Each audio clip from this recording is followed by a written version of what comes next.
The transformative insight in Toyota Kata is that Toyota's improvement kata and coaching kata both transcend the results-oriented level of thinking inherent in the management methods still used in most companies in the Western world.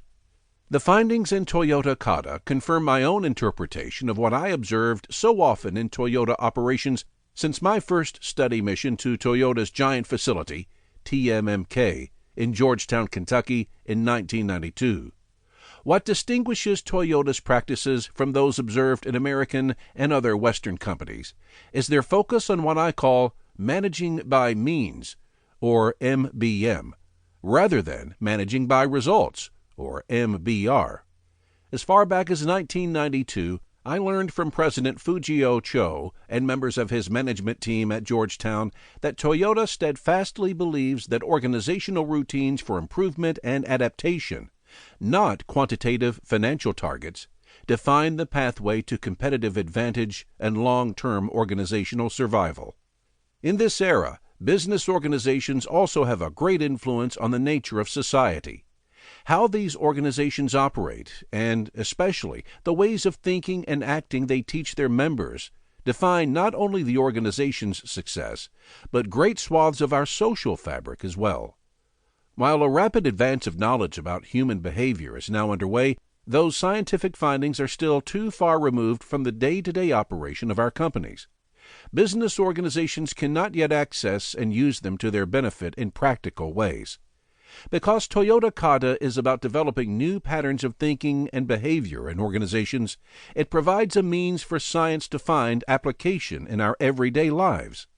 The potential is to reach new levels of performance in human endeavor by adopting more effective ways of working and of working together.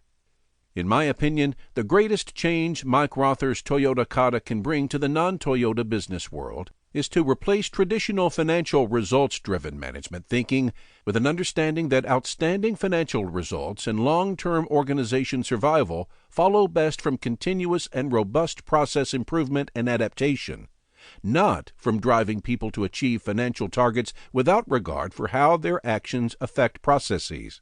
What has prevented this change from happening before now is the lack of a clear and comprehensive explanation of how continuous improvement and adaptation occur in Toyota, the only company I know in the world that truly manages by means, not by results.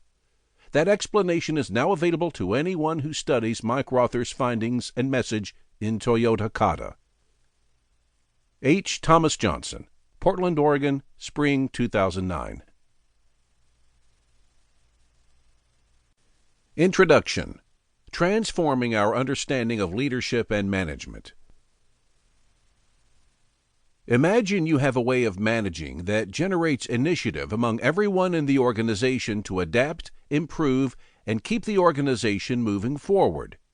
Imagine that although this method is different from how we currently manage, it is ultimately not difficult to understand. That is the subject of this book, which describes a way of bringing an organization to the top and keeping it there by influencing how everyone in it, yourself included, thinks, acts, and reacts. In many organizations, there is an unspoken frustration because of a gap between desired results and what really happens. Targets are set, but they are not reached. Change does not take place.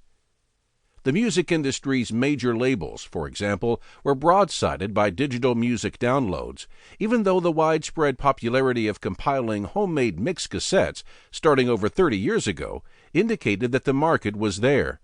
For several decades, Detroit's automakers chose not to focus on developing smaller, more efficient vehicles for their product portfolios, despite repeated signals since the 1970s that there was a growing market for them. More recently, PC industry giants were late to develop compact, internet-oriented laptops tailored for web surfing, email, sharing photos, downloading music, and watching videos, even though many people sitting in plain view in coffee shops use their laptop primarily for these tasks. Our reaction to the fate of the music industry, the automakers, the PC companies, and hundreds of organizations like them is predictable. We blame an organization's failure to adapt on poor decision-making by managers and leaders, and we may even call for those leaders to be replaced. Yet can there really be